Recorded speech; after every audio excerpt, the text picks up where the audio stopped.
अस्सलामुअलैकुम दोस्तों, आज के लेक्चर में हम एसिड बेस बैलेंस के बारे में पढ़ेंगे।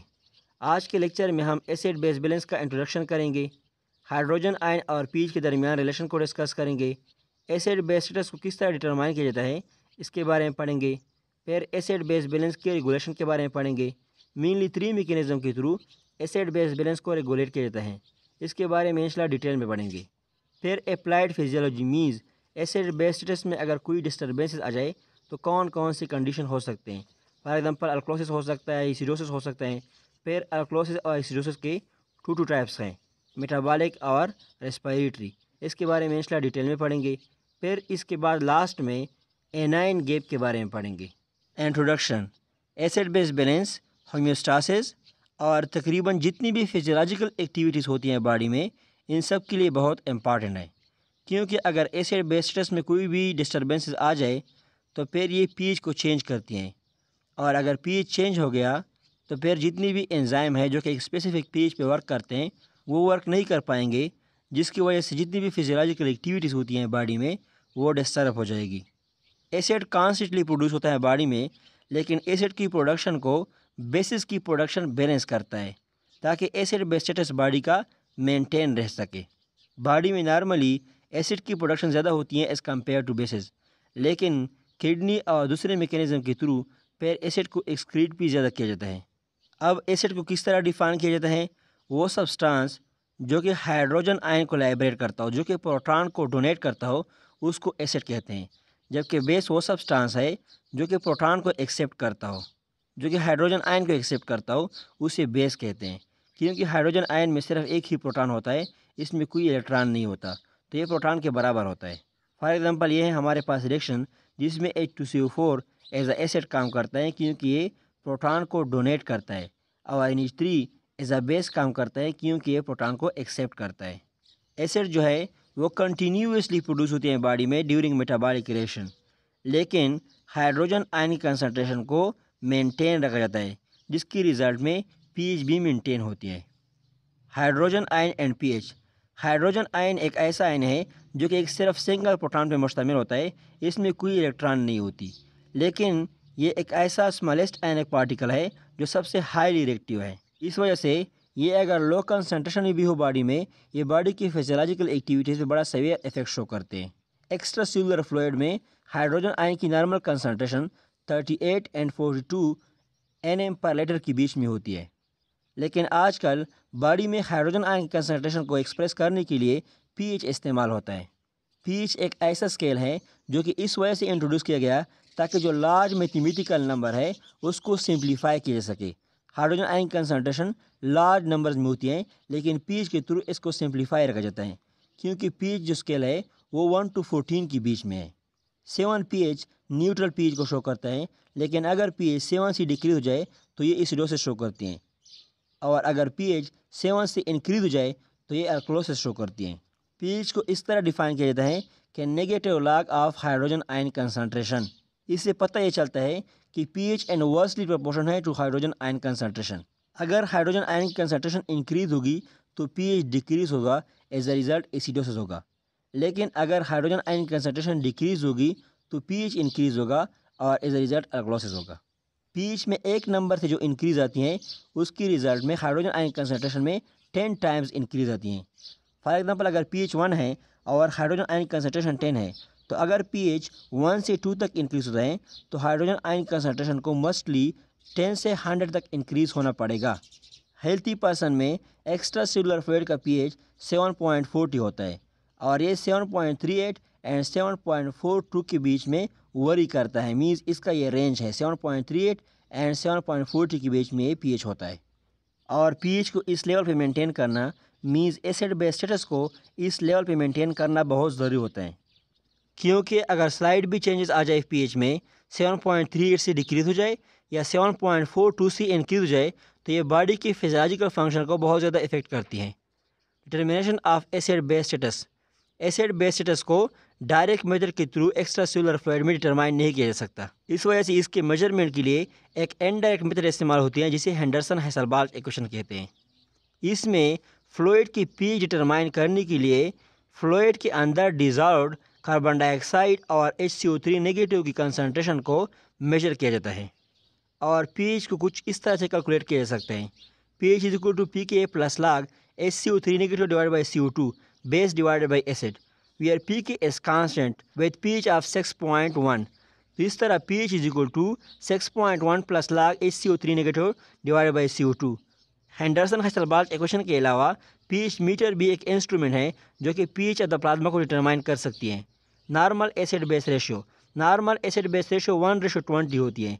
मीन्स बॉडी फ्लूइड में कार्बन डाइऑक्साइड का 1 पार्ट होता है और HCO3 नेगेटिव की 20 पार्ट्स होती हैं। मीन्स HCO3 की कंसनट्रेशन कार्बन डाइऑक्साइड के लिहाज से बॉडी फ्लूइड में 20 टाइम ज़्यादा है। अगर इस रेशियो में कोई चेंज आ गया तो pH भी चेंज हो जाता है, जिसकी वजह से एसिडोसिस या अल्कलोसिस हो जाती है। तो इस तरह आर्टेरियल ब्लड का pH indirectly hydrogen ion concentration को मेजर करता है और hydrogen ion concentration carbon dioxide और HCO3 नेगेटिव की कंसनट्रेशन पर डिपेंड करता है। Regulation of acid base balance, body में एसिड की प्रोडक्शन बहुत ज़्यादा होती है, इस वजह से बॉडी को हर वक्त एसिडोसिस की थ्रेट होती है। Generally 2 types of acid produce होते हैं बॉडी में, एक है वोलेटाइल एसिड्स और दूसरे हैं non volatile acids. Volatile acid carbon dioxide से डिराइव होते हैं। कार्बोहाइड्रेट्स और लिपिड मेटाबॉलिज्म के टाइम पे लार्ज क्वांटिटी में कार्बन डाइऑक्साइड की प्रोडक्शन होती है, लेकिन एसिडोसिस के लिए कार्बन डाइऑक्साइड इतना बड़ा थ्रेट नहीं है क्योंकि लंग्स फ़ौरन इसको एक्सपायर करती हैं। नॉन वोलेटाइल एसिड्स दूसरे न्यूट्रिटिव सब्सटेंसेस जैसे कि प्रोटीन के मेटाबॉलिज्म के टाइम पे प्रोड्यूस होते हैं। ये एसिड बेस स्टेटस के लिए बड़ा थ्रेट है। For example sulphuric acid sulphur containing amino acid जैसा कि सिस्टीन और मेथिओनिन के मेटाबॉलिज्म के टाइम पे प्रोड्यूस होती हैं। और हाइड्रोक्लोरिक एसिड लाइसिन, अर्जिनिन और हिस्टीडीन के मेटाबॉलिज्म के टाइम पे प्रोड्यूस होती हैं। तो ये जो एसिड्स हैं ये बॉडी की एसिड बेस्ड बैलेंस के लिए बहुत बड़ा थ्रेट है। लेकिन फॉर्चुनेटली बॉडी में एक ऐसा बेस्ट रेगुलेटरी मैकेनिज्म है जिसके ज़रिए से एसिड को बाहर निकाला जाता है, कंपेंसेटरी मैकेनिज्म। जब भी pH में चेंज आता है तो कुछ कंपेंसेटरी चेंजेस आते हैं बॉडी में ताकि pH को दोबारा नॉर्मल किया जा सके। एसिड बेस स्टेटस को रेगुलेट करने के लिए बॉडी में 3 डिफरेंट मैकेनिज्म इस्तेमाल होते हैं। एक है एसिड बेस बफर सिस्टम, जिसके ज़रिए से हाइड्रोजन आयन की बाइंडिंग होती है, मीन्स हाइड्रोजन आयन की कंसनट्रेशन को डिक्रीज किया जाता है। रेस्पिरेटरी मैकेनिज्म, जिसके थ्रू कार्बन डाइऑक्साइड की रिमूवल होती है। रेनल मैकेनिज्म, जिसके थ्रू हाइड्रोजन आयन की एक्सक्रीशन होती है। और बेसेस जैसा कि बाइकार्बोनेट आयन को कंजर्व किया जाता है, मीन्स इसकी रीअब्जॉर्प्शन होती है। इन तीनों मैकेनिज्म में एसिड बेस बफर सिस्टम सबसे फर्स्टेस्ट है, मीन्स ये pH को बहुत जल्दी रीएडजस्ट करता है, नॉर्मल तक लेके आता है। रेस्पिरेटरी मैकेनिज्म pH को विद इन मिनट्स नॉर्मल तक लेके आती है, लेकिन ये जो रेनल मैकेनिज्म है वो सबसे स्लोअर है और ये फ्यू हावर से लेके फ्यू डेज तक लेती है pH को दोबारा नॉर्मलाइज करने के लिए। इसका एक्शन स्लोवेस्ट है, लेकिन रेनल मैकेनिज्म इन दोनों के लिहाज से सबसे पावरफुल मैकेनिज्म है एसिड बेस स्टेटस को रेगुलेट करने के लिए। Regulation of acid base balance bye acid base buffer system.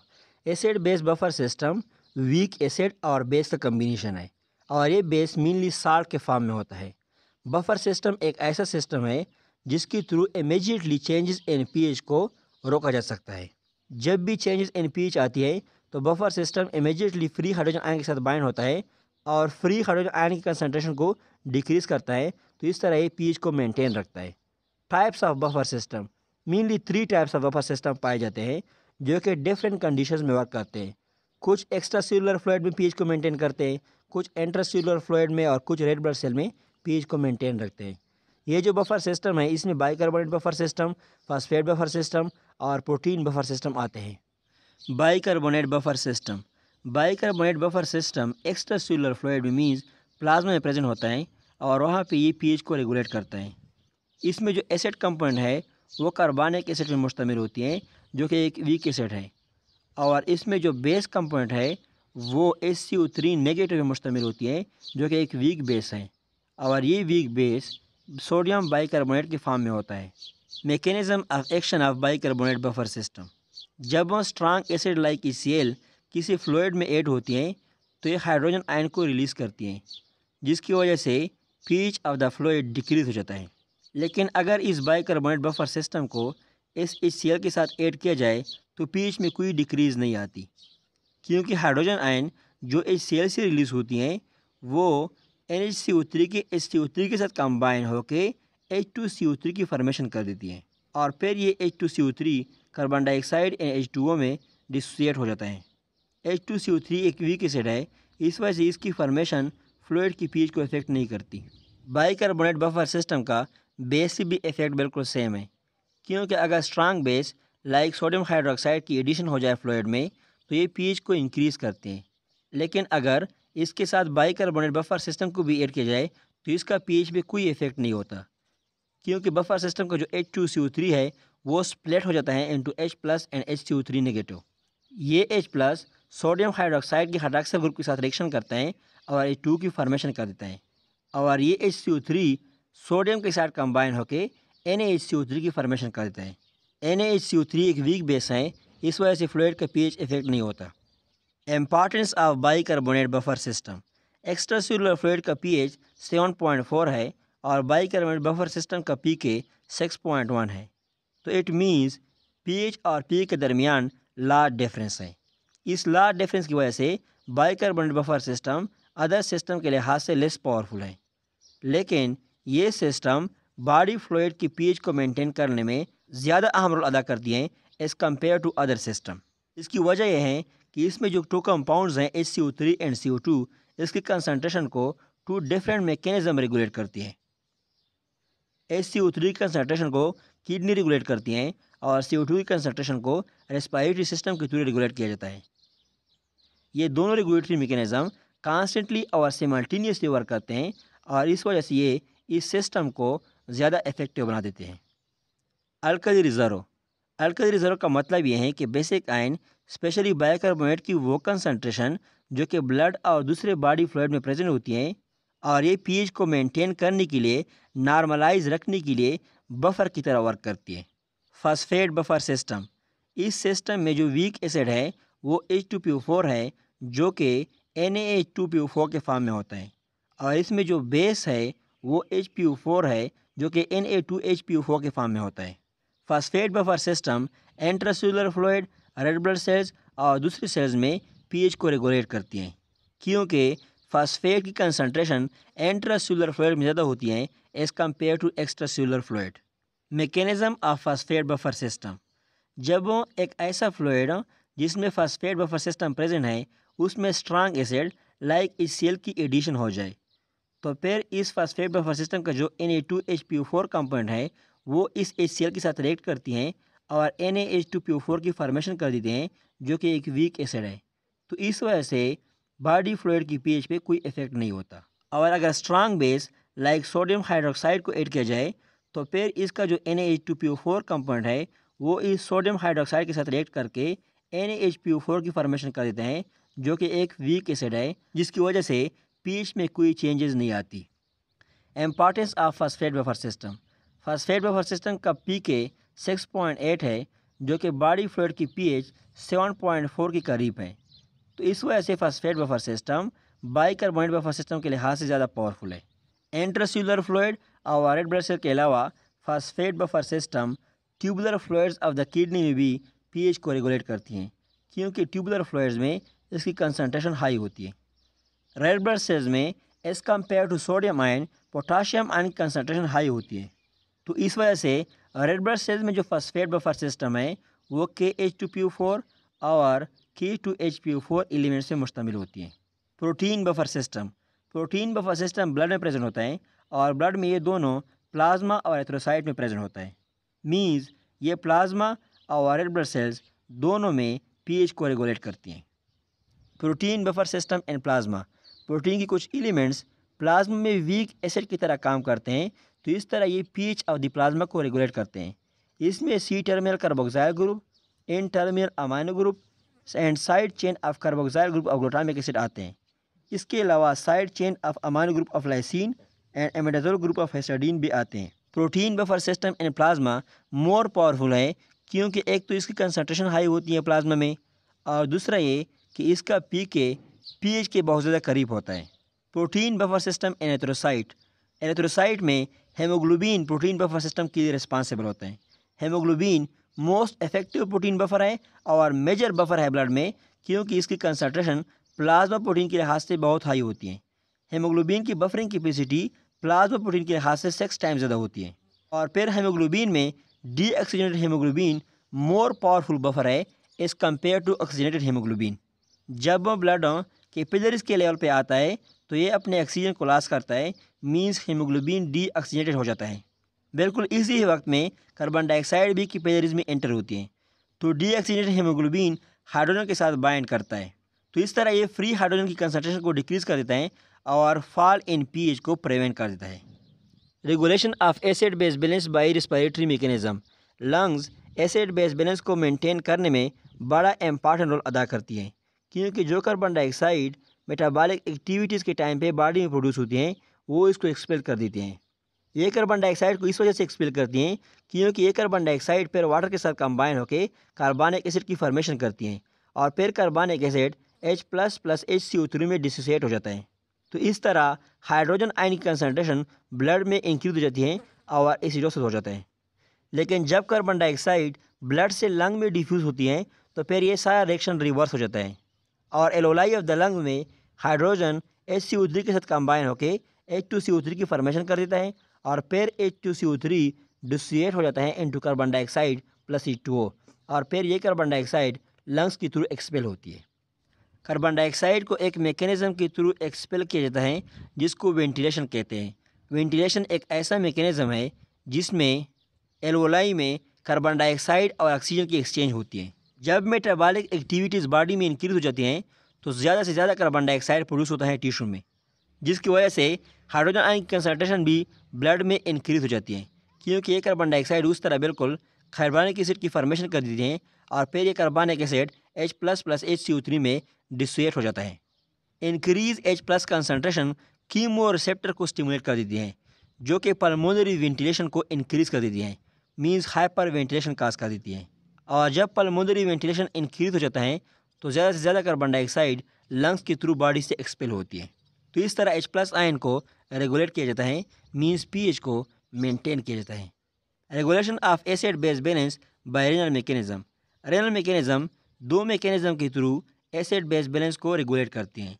एक तो ये हाइड्रोजन आयन की सिक्रीशन करती हैं और दूसरा ये बाइकार्बोनेट आयन की रिटेंशन कर देती हैं। ये टॉपिक इंशाल्लाह हम चैप्टर नंबर 53 में डिटेल में पढ़ेंगे। Applied physiology disturbances of acid base status. इसमें दो कंडीशंस आते हैं, एक है एसिडोसिस और दूसरा है अल्कलोसिस। एसिडोसिस वो कंडीशन है जिसमें ब्लड और बॉडी फ्लूइड की एसिडिटी इंक्रीज हो जाती है, मीन्स ब्लड और बॉडी फ्लूइड में एसिड का लेवल इंक्रीज हो जाता है। तो एसिड की लेवल इंक्रीज हो जाने की वजह से पीएच नॉर्मल रेंज से रिड्यूस हो जाता है। एसिडोसिस दो मैकेनिज्म के थ्रू प्रोड्यूस होती हैं, एक तो कार्बन डाइऑक्साइड की पार्शियल प्रेशर बॉडी फ्लूइड में इंक्रीज हो जाती हैं, पार्टिकुलरली आर्टेरियल ब्लड में कार्बन डाइऑक्साइड की पार्शियल प्रेशर इंक्रीज हो जाती हैं, मीन्स कार्बन डाइऑक्साइड की कंसंट्रेशन इंक्रीज हो जाती है। तो ये कार्बन डाइऑक्साइड फिर वाटर के साथ कंबाइन होकर H2CO3 की फॉर्मेशन कर देते हैं और फिर ये H2CO3 डिसोसिएट हो जाता है into H+ and HCO3 negative, तो एसिडोसिस काज हो जाती है। और दूसरा मैकेनिज्म ये है कि बाइकार्बोनेट की कंसंट्रेशन डिक्रीज हो जाती है। जब भी बाइकार्बोनेट की कंसंट्रेशन डिक्रीज हो जाती है तो एसिडोसिस हो जाता है। अल्कलोसिस अल्कलोसिस वो कंडीशन है जिसमें ब्लड और बॉडी फ्लूइड की अल्कलिनिटी इंक्रीज हो जाती है, तो एज अ रिजल्ट ब्लड का पीएच नॉर्मल रेंज से इंक्रीज हो जाता है। ब्लड का जो नॉर्मल पीएच है वो 7.4, लेकिन अल्कलोसिस में ये 7.4 से इंक्रीज हो जाता है। अल्कलोसिस भी दो मैकेनिज्म के थ्रू प्रोड्यूस होते हैं जो कि एसिडोसिस के बिल्कुल अपोजिट है। अल्कलोसिस में कार्बन डाइऑक्साइड की पार्शियल प्रेशर आर्टेरियल ब्लड में रिड्यूस हो जाती है, तो इस वजह से कार्बनिक एसिड की फॉर्मेशन भी नहीं हो पाती और as a result hydrogen ion की कंसंट्रेशन डिक्रीज हो जाती है।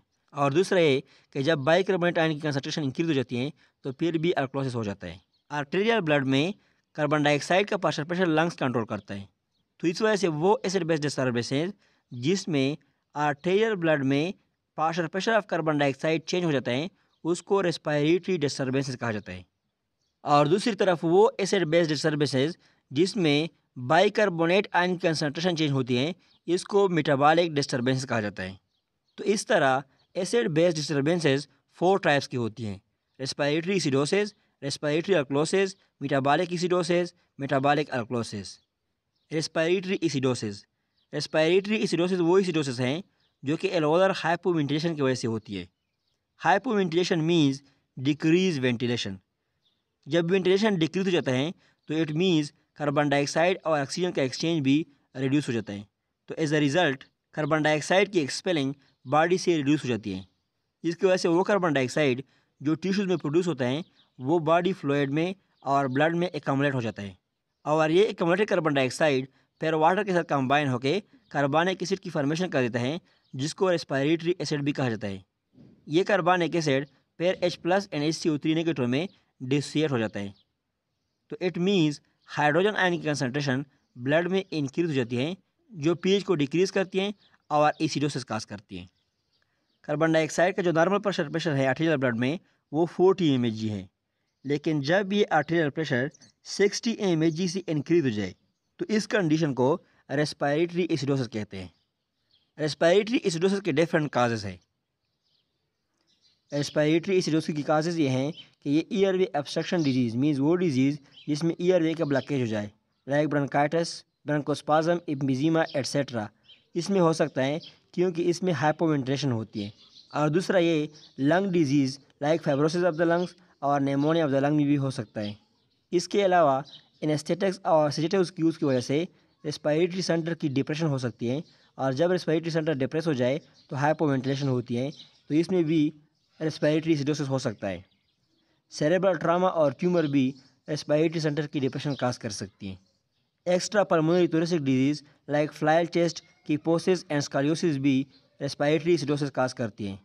फ्लायल चेस्ट वो कंडीशन है जिसमें थोरेसिक केज की स्टेबिलिटी लॉस हो जाती है। इसमें स्टर्नम की फ्रैक्चर होती हैं या रेप्स की फ्रैक्चर होती हैं या दोनों की फ्रैक्चर होती हैं, जिसकी वजह से रेस्पिरेटरी फेल्यूर हो जाता है। कीपोसिस वो कंडीशन है जिसमें स्पाइन का कर्वेचर एक्सेसिवली कन्वेक्स हो जाता है, और स्कोलियोसिस वो कंडीशन है जिसमें साइड वाइज स्पाइन की कर्विंग हो जाती है। इसके अलावा neural disease like polio, paralysis of respiratory muscles में भी रेस्पिरेटरी एसिडोसिस हो सकता है। रेस्पिरेटरी अल्कोलोसिस वो अल्कोलोसिस जो एल्वोलर हाइपरवेंटिलेशन की वजह से हो जाए, इसको रेस्पिरेटरी अल्कोलोसिस कहते हैं। हाइपरवेंटिलेशन वो प्रोसेस है जिसमें कार्बन डाइऑक्साइड का लॉस बॉडी से इंक्रीज हो जाता है, तो एज अ रिज़ल्ट कार्बनिक एसिड की फॉर्मेशन डिक्रीज हो जाती है, और जब कार्बनिक एसिड की फॉर्मेशन डिक्रीज हो जाती है तो ऑटोमेटिकली हाइड्रोजन आयन की कंसनट्रेशन भी डिक्रीज हो जाती है। हाइड्रोजन आयन की डिक्रीज कंसनट्रेशन pH को इंक्रीज कर देती है और रेस्पिरेटरी अल्कोलोसिस काज करती है। आर्टेरियल ब्लड का normal pressure of carbon dioxide 40 mg है, लेकिन रेस्पिरेटरी अल्कोलोसिस उस कंडीशन को कहते हैं जिसमें pressure of carbon dioxide 20 mg से डिक्रीज हो जाए। अब ये बॉडी में जो कार्बन डाइऑक्साइड की कंसनट्रेशन डिक्रीज होती है, इसके काज क्या क्या है। एक्सेस कार्बन डाइऑक्साइड लॉस का सबसे जो कॉमन काज है वो है हाइपर वेंटिलेशन, और हाइपर वेंटिलेशन हाइपॉक्सिया में हो जाता है। हाइपॉक्सिया मीन्स वो कंडीशन जिसमें ऑक्सीजन की कंसनट्रेशन डिक्रीज हो जाती है, तो as a result breathing standard से मॉडरेट हो जाता है और ब्रीथिंग रेट इंक्रीज हो जाती है। इट मीन्स हाइपर वेंटिलेशन हो जाता है। Hypoxia high altitude, severe anaemia और पल्मोनरी डिजीज लाइक एडिमा और एम्बोलिज्म की वजह से हो सकता है। हाइपर वेंटिलेशन का दूसरा जो इंपॉर्टेंट काज है उसमें cerebral disturbances, voluntary hyper ventilation और साइकोलॉजिकल एंड इमोशनल ट्रॉमा आते हैं। मेटाबॉलिक एसिडोसिस मेटाबॉलिक एसिडोसिस वो कंडीशन है जिसमें बॉडी में ऑर्गेनिक एसिड की कम्बलेशन हो जाती है। बॉडी में ऑर्गेनिक एसिड की कंसनट्रेशन इंक्रीज हो जाती है, और ये मेनली एबनॉर्मल मेटाबॉलिक प्रोसेस की वजह से हो सकती है। Organic acids like lactic acid, keto acids and uric acid normal metabolism के टाइम पे प्रोड्यूस होते हैं, और इन एसिड्स की क्वांटिटी तब इंक्रीज होती है जब मेटाबॉलिज्म एबनॉर्मल हो जाए। तो इन acids means lactic acid, keto acids and uric acid की कंसनट्रेशन जब बॉडी में इंक्रीज हो जाती है तो इस कंडीशन को मेटाबॉलिक एसिडोसिस कहते हैं। काजेज ऑफ मेटाबॉलिक एसिडोसिस, जब बॉडी में सर्कुलेटरी शॉक हो जाता है और आर्गन्स की तरफ ब्लड का लेवल रिड्यूस हो जाता है, तो इस रिजल्ट आर्गन में ऑक्सीजन का लेवल भी रिड्यूस हो जाता है, जिसकी वजह से आर्गन एरोबिक ग्लाइकोलाइसिस के बजाय एनारोबिक ग्लाइकोलाइसिस स्टार्ट कर लेते हैं। तो इन एनारोबिक ग्लाइकोलाइसिस की इंक्रीज लेवल की वजह से लैक्टिक एसिड की फॉर्मेशन भी इंक्रीज हो जाती है। कीटो एसिड्स की अमाउंट डायबिटीज मेलिटस में इंक्रीज हो जाती है, क्योंकि डायबिटीज मेलिटस के टाइम पे इंसुलिन की डिफिशियंसी आ जाती है, तो इस वजह से ग्लूकोज को एनर्जी पर्पज़ के लिए इस्तेमाल नहीं किया जाता, और ग्लूकोज की बजाय lipids as a energy source इस्तेमाल होती है। और जब लिपिड की मेटाबॉलिज्म होती है तो एसीटोएसिटिक एसिड और बीटा हाइड्रोक्सी ब्यूटाइक एसिड की फॉर्मेशन होती है। डायबिटीज मेलिटस में चूँकि लिपिड की मेटाबॉलिज्म ज़्यादा होती है, इस वजह से एक्सेस एसिटोएसिटिक एसिड और बीटा हाइड्रोक्सी ब्यूटेरिक एसिड की फॉर्मेशन होती है जो कि कीटो एसिड्स है। यूरिक एसिड की एक्सक्रीशन के लिए किडनी रिस्पॉन्सिबल है। अगर किडनी में कोई डिसफंक्शन आ जाए और यूरिक एसिड की एक्सक्रीशन ना हो पाए तो यूरिक एसिड की कम्बशन हो जाती है बॉडी में, और यूरिक एसिड की कम्बशन की वजह से मेटाबॉलिक एसिडोसिस हो जाता है। मेटाबॉलिक अल्कलोसिस वो एसिड बेस्ड डिसऑर्डर है जिसमें हाइड्रोजन आयन की एक्सक्रीशन इंक्रीज हो जाती है, तो as a result bicarbonate ion की कंसंट्रेशन बॉडी में इंक्रीज हो जाती है। ये कुछ एंडोक्राइन डिसऑर्डर्स और रेनल ट्यूबुलर डिसऑर्डर में हो सकता है जिसमें हाइड्रोजन आयन की लॉस इंक्रीज हो जाती है और बाइकार्बोनेट आयन की कंसंट्रेशन बॉडी में इंक्रीज हो जाती है, तो एज ए रिजल्ट बॉडी का पीएच इंक्रीज हो जाता है और ये मेटाबॉलिक अल्कलोसिस काज करती है। Vomiting, congenital diarrhoea, endocrine disorders जिसमें कशिंग सिंड्रोम और कॉन सिंड्रोम आते हैं, और इसके अलावा थेरेपी फॉर डायलिसिस, ये कुछ कंडीशंस हैं जिसमें हाइड्रोजन आयन की एक्सक्रीशन इंक्रीज हो जाती है और बाइकार्बोनेट आयन की कंसंट्रेशन बॉडी में इंक्रीज हो जाती है, तो as a result metabolic alkalosis हो जाता है। Clinical evolution of disturbances and acid base balance. Acid base balance में जो डिस्टर्बेंसेस आती हैं इसके मेजरमेंट के लिए क्लिनिकली एनायन गैप को इस्तेमाल किया जाता है। क्लिनिकल इन्वेस्टिगेशन के टाइम पे कुछ आयंस ऐसे होते हैं जिसकी मेजरमेंट होती हैं, इसको मेजर्ड आयन कहते हैं, और कुछ आयंस ऐसे होते हैं जिसकी मेजरमेंट नहीं होती सीरम में, इसको अनमेजर्ड आयन कहते हैं। तो कॉमनली जो मेजर केटायन है इसमें सोडियम आता है और अनमेजर्ड केटायन में पोटाशियम, कैल्शियम और मैग्नीशियम आते हैं, और मेजर्ड एनायन में क्लोराइड और बाइकार्बोनेट आते हैं, और अनमेजर्ड एनायन में फास्फेट, सल्फेट, प्रोटीन्स जो एनायनिक फार्म में है जैसे कि एल्बुमिन और दूसरे ऑर्गेनिक आयंस लाइक लिक्टेट आते हैं। इस बुक में ये फिक्र गलत लिखा है कि difference between concentration of unmeasured anion and unmeasured cation are called anion gap. Anion gap is basically difference between concentration of measured cation and concentration of measured anion. तो सीरम में जो सोडियम की कंसंट्रेशन होती है इससे bicarbonate और chloride की concentration को सब्सट्रैक्ट करते हैं, इससे जो वैल्यू आता है उसे एनायन गैप कहते हैं। एनायन गैप की जो नॉर्मल वैल्यू है वो 9 to 15 milliequivalent per litre है। फिर यहाँ पे ये सेंटेंस गलत लिखा है कि it increases when concentration of unmeasured anion increases. ये इस तरह है कि it increases means anion gap increases when concentration of unmeasured anion decreases. जब अनमेजर्ड एनायन की कंसंट्रेशन डिक्रीज होती है तो एनायन गैप की वैल्यू इंक्रीज हो जाती है, और एनायन गैप डिक्रीज होती है जब अनमेजर्ड केटायन की कंसंट्रेशन डिक्रीज होती है। कुछ ऐसे कंडीशन है जिसमें एनायन गैप में डिक्रीज और इंक्रीज आती हैं। वो सारे जो कंडीशन है वो टेबल 52.5 में लेके गए हैं, तो उसको देख ले, इसमें एक्सप्लेन करने की कोई ज़रूरत नहीं है। So students, this is all about acid base balance.